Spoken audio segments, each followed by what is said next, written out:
Thank you. What do you think can help people prepare for those moments and not allow their emotions to dictate how they live their lives? Well, I think that what John Mark missed out on is that he left the community. It's the people. It's the connections with the people. Those people who left us, no telling what they're doing now, but the ones who stuck around, we have some of those. Some of them have been on this very podcast because they stuck around to get the mentorship, the guidance, the community. I think that is how that's kind of where you build that gap between character and skill, is that you've got people around you who've actually done the thing, who's been there, who's done that, who's wrote the book on it, kind of, so to speak. So I think it's making sure that you have people who are in your life, good people who are pouring into you, so that way you can build that character, that way so that you can go to that next level. And John Mark and said interns, they miss out on that because they walk away.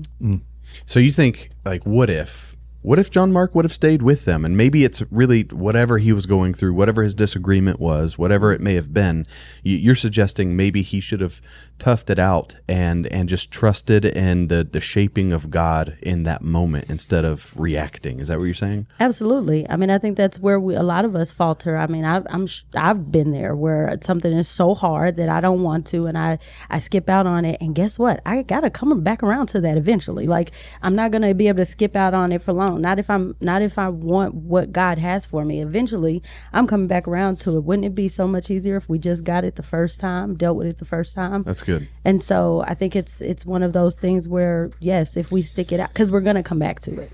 So we're going to your point, which I think is the point.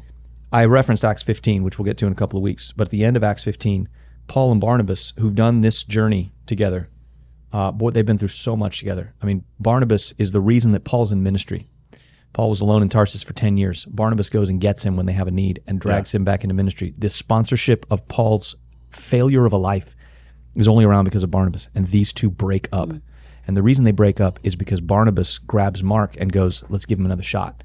And Paul says, I can't rely on that unfaithfulness. Now, am I giving license for believers to separate? No, I'm not doing that. But I am saying, to your point, there was something that Mark was supposed to get from Barnabas that he didn't in 13.